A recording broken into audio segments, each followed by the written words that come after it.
Shalom to you from oneforisrael.org.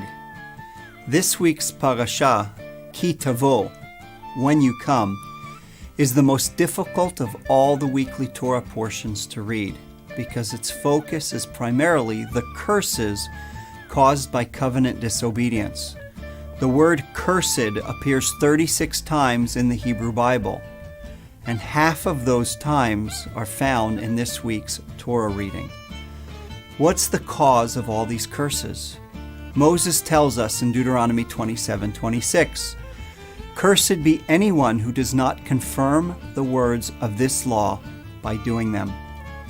These curses are the consequences of disobedience to God's commandments.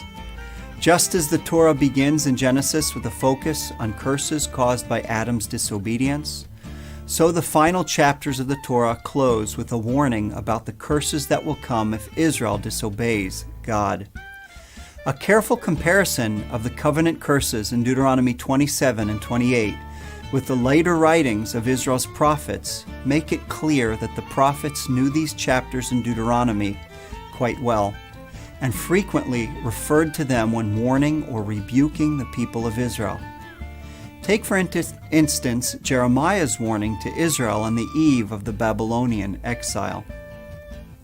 "I will make them a horror to all the kingdoms of the earth, to be a reproach, a byword, a taunt, and a curse in all the places where I shall drive them." These words are taken from Deuteronomy 28:37.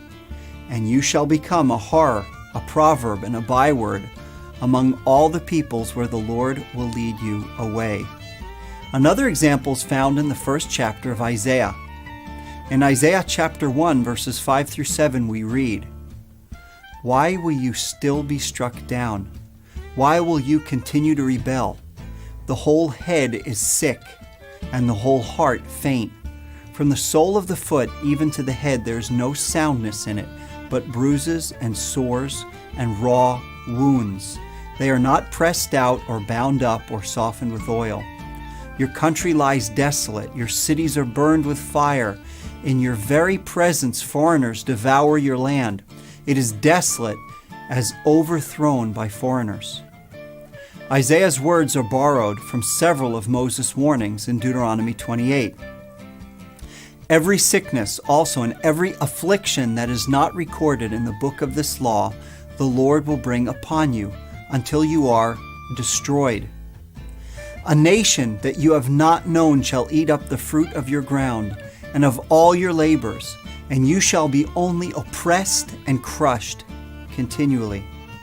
Please notice the two words that Isaiah uses to describe Israel's physical condition: struck down and sick.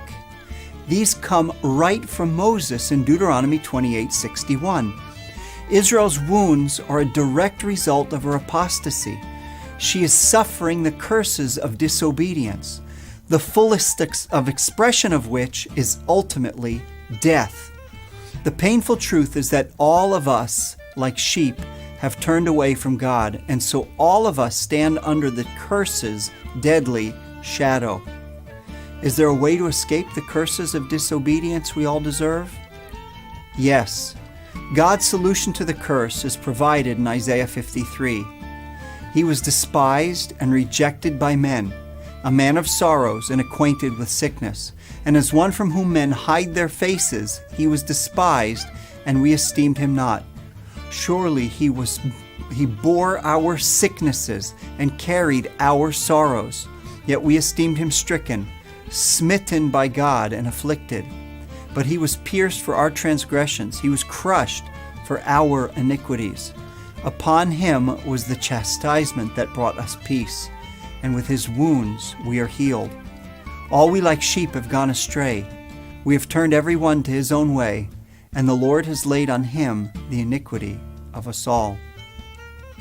The prophet describes the Messiah as one who bore our sicknesses, one who was smitten by God. Remarkably, Isaiah describes the Messiah's physical suffering, sickness, smitten, using the same two words found to describe Israel's physical condition in Isaiah chapter 1, the same two words Moses used to describe the curses of disobedience in Deuteronomy 28:61. Isaiah is describing a cursed Messiah. Amazing. How can we avoid the curses that come from disobedience? According to Isaiah, God sent the sinless Messiah to suffer the curses we all deserve to suffer. In the words of the Apostle Paul, Christ redeemed us from the curse of the law by becoming a curse for us. For it is written, "Cursed is everyone who is hanged on a tree, so that in Christ Jesus the blessing of Abraham might come to the Gentiles, so that we might receive the promised Spirit through faith." Please join us next week for another edition of 5 Alive. Wishing you God's shalom from oneforisrael.org. And don't forget to share. Our ministry, One for Israel, is an initiative of native-born Israelis on the forefront of media and high-tech evangelism, boldly proclaiming salvation to Israel. Raising up leaders and equipping them with the tools they need to transform our communities. We also provide humanitarian aid to Holocaust survivors with the love of Yeshua. Join us as we share the gospel in Israel. Become One for Israel.